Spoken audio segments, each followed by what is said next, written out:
മാന്യ പ്രേക്ഷകർക്ക് നമസ്കാരം. Welcomes to everything happiness channel.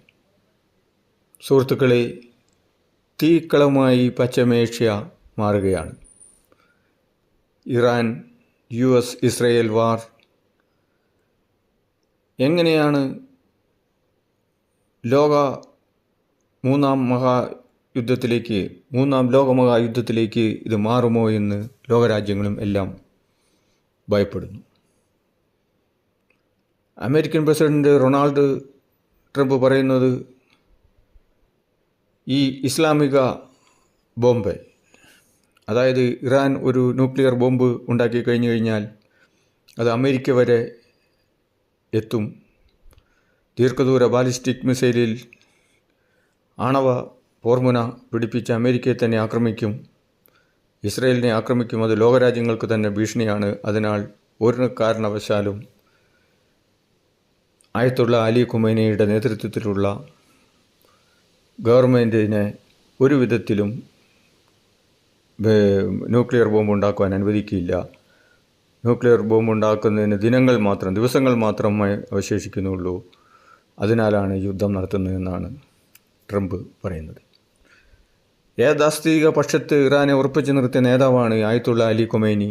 പാശ്ചാത്യ വിരുദ്ധതയുടെ പടനായകനായിട്ടാണ് അദ്ദേഹം അറിയപ്പെടുന്നത്. അതോടൊപ്പം തന്നെ ഷിയ മുസ്ലിം വിഭാഗത്തിൻ്റെ ആരാധ്യനായ നേതാവാണ് അദ്ദേഹം. ആയത്തുള്ള അലി ഖുമൈനി ഷാ ഗവൺമെൻറ്റിനെ അട്ടിമറിച്ചുകൊണ്ട്, ഷാ ഗവൺമെൻറ്റിൻ്റെ പാശ്ചാത്യ സംസ്കാരത്തെ തള്ളിപ്പറഞ്ഞുകൊണ്ട്, ഷാ ഗവൺമെൻറ്റിൻ്റെ ഭരണവിരുദ്ധതയെ മുതലെടുത്തുകൊണ്ടാണ് 1979 വിപ്ലവത്തിൽ ആയത്തുള്ള അലി ഖുമൈനി അധികാരത്തിൽ വന്നത്. അധികാരത്തിൽ വന്ന് 4 പതിറ്റാണ്ടോളം അദ്ദേഹം ഇറാനെ നയിച്ചു. ഇസ്ലാമിക തത്വസംഹിതയിൽ വിശ്വസിച്ചുകൊണ്ട് ഇസ്ലാമിക റൂൾ നടപ്പിലാക്കി. പക്ഷേ ആയത്തുള്ള അലി ഖുമൈനി നടപ്പിലാക്കിയ ഇസ്ലാമിക റൂൾ സ്ത്രീ സമത്വത്തിനും ലിംഗസമത്വത്തിനും എതിരായിട്ടായിരുന്നു. സ്ത്രീ ജനങ്ങളെ അടിമകളും മൃഗങ്ങളുമായി കണക്കാക്കാനുള്ള ഫത്വകളും വിദ്യാഭ്യാസത്തിന് എതിരായിട്ടും സ്ത്രീ സ്വാതന്ത്ര്യത്തിനെതിരായിട്ടും സ്ത്രീകൾ കുഞ്ഞുങ്ങളെ പ്രസവിക്കുന്നതിനുള്ള ഉപകരണങ്ങളായി മാറ്റിക്കൊണ്ട് അസമത്വത്തിൻ്റെ ഒരു വികാരം അദ്ദേഹത്തിൻ്റെ ഭരണകാലങ്ങളിൽ പ്രകടമായി. ഇങ്ങനെയുള്ള ഒരു ഭരണ സംവിധാനത്തിൽ, ഒരു മത അടിസ്ഥാന സംവിധാനത്തിൽ ജനങ്ങൾ പാപ്പരാകുകയും അമേരിക്കയുടെയും മറ്റുള്ള സാമ്പത്തിക പുരോഗതി മൂലം കൂടുതൽ രാജ്യം ദാരിദ്ര്യത്തിലേക്ക് പോവുകയും രാജ്യത്തിൻ്റെ സമ്പത്തൊക്കെ അത്യാധുനിക മിസൈലുകളും ആയുധങ്ങളും മേടിച്ചു കൂട്ടുന്നതിൽ വേണ്ടി പരിശ്രമിക്കുകയും ചെയ്തതോടുകൂടി ജനരോഷം കരസ്ഥലാകുകയും, ജനരോഷം മൂലം 1926 ജനുവരിയിലെ ജനരോഷം മുതലെടുക്കാൻ വേണ്ടി അമേരിക്കയും ഇസ്രയേലും തീരുമാനിച്ചു. ആയത്തുള്ള അലി ഖുമൈനി പറയുന്നത് അമേരിക്കനെ നശിപ്പിക്കും, അമേരിക്ക സാത്താൻ നമ്പർ 1, സാത്താൻ നമ്പർ 2, റഷ്യ ഇസ്രയേലിനെ ഭൂമുഖത്തു നിന്ന് തുടച്ചു നീക്കും എന്നൊക്കെ പറഞ്ഞ് യുറേനിയം സമ്പുഷ്ടീകരണത്തോടെ ന്യൂക്ലിയർ ബോംബ് കരസ്ഥമാക്കാനുള്ള തീരുമാനം വെസ്റ്റേൺ ശക്തികളെ വിളറി പിടിപ്പിച്ചു. അപ്പോൾ ഇത് തന്നെ അവസരമെന്ന് കരുതി ട്രംപ് തീക്കളിയുമായി യുദ്ധത്തിനിറങ്ങി. മറ്റ് മിഡിൽ ഈസ്റ്റ് രാജ്യങ്ങൾ UAE, Qatar, Oman, Saudi Arabia, അതേപോലെ തന്നെ ഇറാഖ്, കുവൈത്ത്, ബഹ്റിൻ തുടങ്ങിയ രാജ്യങ്ങളെല്ലാം സമാധാനത്തിൽ ഊന്നി ഇസ്ലാമിക രാഷ്ട്രമാണ്, എങ്ങനെയെങ്കിലും യുദ്ധം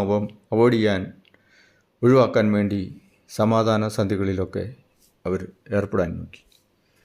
പക്ഷേങ്കിൽ ട്രംപ് ഇസ്രയേൽ സമ്മതിക്കില്ല. ഇസ്രയേലിനറിയാം, ഇസ്രയേലിൻ്റെ ഏറ്റവും വലിയ ശത്രുവായിട്ടാണ് ഇറാൻ അവിടെ നിൽക്കുന്നത്. ഇറാൻ പരോക്ഷമായിട്ട് ഹൂതികൾക്കും ഹമാസിനും അതേപോലെ തന്നെ ഹിസ്ബുള്ളയ്ക്കുമൊക്കെ ആയുധവും പണവും കൊടുത്ത് ഇസ്രയേലികളെ കൊലപ്പെടുത്തുന്നു, ഇസ്രയേലിന് ബുദ്ധിമുട്ടുണ്ടാക്കുന്നു, ഇസ്രയേൽ രാഷ്ട്രത്തിനെതിരായിട്ട് പടപൊരുതുന്നു. അങ്ങനെ ഇപ്പോൾ നടക്കുന്ന യുദ്ധം ഒരു തരത്തിൽ പറഞ്ഞു കഴിഞ്ഞാൽ ഒരു മതപരമായ ഒരു വ്യത്യസ്ത ചേരിയുടെ ഒരു ആക്രമണമാനായി നമുക്ക് കാണാൻ പറ്റും. ഒരു വശത്ത് യൂതന്മാരും ഒരു വശത്ത് അമേരിക്കയും ഇസ്രയേലും അമേരിക്കയും, അതോടൊപ്പം തന്നെ എതിർവശത്ത് ഷിയ ഭരണകൂടം ഇസ്ലാമിക ഭരണകൂടവുമായിട്ടുള്ള ഒരു യുദ്ധമാണ് ഇപ്പോൾ കാണുന്നത്. ഇതിലെ സംഭവവികാസങ്ങൾ എന്താണെന്ന് ചോദിച്ചു കഴിഞ്ഞാൽ, മറ്റുള്ള രാജ്യങ്ങൾ Saudi Arabia, UAE, Oman, Muscat, ഇതൊക്കെ ബഹ്റൈൻ, ഇവരെല്ലാം സുന്നി വർഗ്ഗക്കാരാണ്. ഈ ഷിയ മുസ്ലിമുകളുടെ ആത്മീയ നേതാവും ഷിയായുടെ പരമോന്നത നേതാവായിട്ടാണ് ആയത്തുല്ല അലി ഖൊമേനിയെ കരുതപ്പെടുന്നത്. അപ്പോൾ ഷിയ മേൽക്കോയ്മ നേടുമോ എന്നുള്ള ഭയത്താലാണ് അവർ. അത് തന്നെയല്ല, ന്യൂക്ലിയർ ബോംബൊക്കെ ഇറാൻ കരസ്ഥമാക്കി കഴിഞ്ഞാൽ അത് ഏത് സമയവും UAEയുടെ മുകളിലോ ദുബായിലോ ഖത്തറിലോ സൗദി അറേബ്യയിലോ ഒക്കെ പതിക്കാൻ സാധ്യതയുണ്ട്. ഒരു ഉറപ്പുമില്ല. അതിനാൽ അവർ ലോകത്തിലെ ഏറ്റവും ശക്തമായ രാഷ്ട്രമായ അമേരിക്കയുടെ പണം നൽകിക്കൊണ്ട് അമേരിക്കൻ ബേസുകളെല്ലാം അവരുടെ രാജ്യത്ത് കൊടുത്തു. ഇപ്പോൾ അമേരിക്കയിൽ നേരിട്ട് ആക്രമിക്കാൻ പറ്റിയ ശക്തിയൊന്നും ഇറാൻ ഇല്ലാത്തതുകൊണ്ട് ഇറാൻ ഇപ്പോൾ പ്രോക്സി വാറായിട്ട് ഈ രാജ്യങ്ങളെ ആക്രമിക്കുകയാണ്. അതായത് അമേരിക്കൻ ബേസ് ആക്രമിക്കപ്പെടുന്നു, അമേരിക്കൻ മിലിറ്ററി ബേസുകൾ, നേവൽ ബേസുകൾ ആക്രമിക്കപ്പെടുന്നു. അമേരിക്കനെ ആക്രമിക്കുന്നതിന് തുല്യമായിട്ടാണ്. പക്ഷേ അത് ബാധിക്കുന്നത് ഈ മിഡിൽ ഈസ്റ്റ്, പശ്ചിമേഷ്യ, വെസ്റ്റേൺ ഏഷ്യ രാജ്യങ്ങളെയാണ്. അപ്പോൾ ഈ ഒരു ലോക അസമത്വത്തിന്, ഈ ലോക അസമാധാനത്തിന് ഈ യുദ്ധമല്ല വേണ്ടത്, ലോകത്തിന് വേണ്ടത് സമാധാനമാണ്. ഇതൊക്കെ നടത്തേണ്ടതായ UN തന്നെ ഇപ്പോൾ കാര്യമായ പ്രവർത്തനമൊന്നുമില്ലാതെ ഒരു നോക്കുകുത്തിയായി മാറി. അമേരിക്കയിൽ പ്രസിഡൻറ്റ് റൂൾസ് നടപ്പിലാക്കുന്നു. അമേരിക്കയിൽ തന്നെ എല്ലാവരും യുദ്ധത്തിന് അനുകൂലമൊന്നുമല്ല, റിപ്പബ്ലിക്കനും അതെ, ഡെമോക്രാറ്റും അതെ. പക്ഷേ അമേരിക്കയിൽ പറയുന്നത് ഇത് എപ്സ്റ്റീൻ ഫയലിൽ നിന്ന് രക്ഷപ്പെടാൻ വേണ്ടിയിട്ടുള്ള പ്രസിഡന്റ് ട്രംപിൻ്റെ ഒരു തന്ത്രമാണെന്നാണ് പറയുന്നത്. ഒരുപക്ഷെ ചിലപ്പോൾ അതും ആകാം. അതേപോലെ നെക്സ്റ്റ് ഇലക്ഷൻ വരുന്നു നെതന്യാഹുവിന് ഇസ്രായേലിൽ. അപ്പോൾ അഴിമതിക്കുറ്റത്തിനുള്ള വിചാരണയും നെക്സ്റ്റ് ഗവൺമെൻറ് രൂപീകരിക്കുന്നതിനൊക്കെ വേണ്ടിയിട്ട് ഇത് തന്നെ അവസരമെന്നും കരുതി ഇസ്രായേലിൻ്റെ സമ്മർദ്ദത്തിന് വഴങ്ങിയിട്ടാണ് ഇപ്പോൾ അമേരിക്ക ഈ യുദ്ധത്തിൽ എടുത്തു ചാടിയിട്ടുള്ളത്. എങ്ങനെയാണെങ്കിലും ഇതിൽ നിന്നൊരു കാര്യം നമ്മളിപ്പോൾ നമ്മൾക്ക് പഠിക്കാൻ പറ്റുന്നത് എന്താണെന്ന് ചോദിച്ചു കഴിഞ്ഞാൽ, ലോകത്തിൽ ഇപ്പോൾ നിയന്ത്രിക്കുന്നത് മൊസാദ് ചാരസംഘടനയും ഇസ്രയേലുമാണ്. ഇസ്രയേൽ അമേരിക്കനോട് പറഞ്ഞു കഴിഞ്ഞാൽ, അല്ലെങ്കിൽ അമേരിക്കയിൽ റിപ്പബ്ലിക്കനാകട്ടെ ഡെമോക്രാറ്റാകട്ടെ ആരാണെങ്കിലും ഇസ്രയേലിൻ്റെ കൂടെയാണ്. അതിന് മെയിൻ കാരണം എന്താണെന്ന് വെച്ച് കഴിഞ്ഞാൽ, അമേരിക്കൻ ബിസിനസ് സാമ്രാജ്യത്തിൻ്റെ നെടുന്തൂണുകളും അമേരിക്കൻ വ്യവസായത്തിൻ്റെ നെടുന്തൂണുകളെല്ലാം യഹൂദന്മാർ, ഇസ്രയേലികളാണ്. അപ്പോൾ ഈ മുതലാളിത്ത രാജ്യമായ അമേരിക്കയിൽ ട്രംപ് തന്നെ വലിയൊരു ബിസിനസ്മാനാണ്. ട്രംപിന് ബിസിനസ്സാണ് മെയിൻ. ഈ ട്രംപ് ഇതേപോലെ 7 യുദ്ധം വെട്ടി, ഒരു വർഷത്തിനുള്ളിൽ 7 യുദ്ധം വെട്ടിയ ട്രംപ് തന്നെയാണ് ലോകസമാധാനത്തിന് വേണ്ടി ലോകസമാധാനത്തിനുള്ള നോബൽ പ്രൈസ് വേണമെന്നും പറഞ്ഞ് ട്രംപ് നടക്കുന്നത്. എങ്ങനെയാണെങ്കിലും അമേരിക്ക ഫസ്റ്റ് എന്നുള്ള ട്രംപിൻ്റെ പോളിസിയാണ് ഇപ്പോൾ ഇവിടെ നടപ്പിലാക്കിക്കൊണ്ടിരിക്കുന്നത്. അപ്പോൾ ഈ വിപ്ലവത്തിൽ ഈ ഒരു റിജീം ചേഞ്ചാണ് തൻ്റെ ഉദ്ദേശമെന്ന് ട്രംപ്, അമേരിക്കൻ പ്രസിഡൻറ്റ്, ഓൾറെഡി പറഞ്ഞു കഴിഞ്ഞു. ഒരു ഗവൺമെൻറ്റിനെ മാറ്റിക്കൊണ്ട് ഇസ്രായേലിനും അമേരിക്കയ്ക്കും താല്പര്യമുള്ള ഒരു ഗവൺമെൻറ് ഇറാനിലുണ്ടാകണം. അത് അമേരിക്കയുടെയും യൂറോപ്പിൻ്റെയും മറ്റ് ഗൾഫ് രാജ്യങ്ങളുടെയും സുരക്ഷയ്ക്ക് ആവശ്യമാണ്. അതിലാണ് യുദ്ധം എന്നും പറഞ്ഞ് ആണ് ഇപ്പോൾ ഈ തീക്കളമായിക്കൊണ്ട് പശ്ചിമേഷ്യയിലെ ഈ ഇറാൻ, ഇസ്രായേൽ, അമേരിക്കൻ യുദ്ധം നടക്കുന്നത്.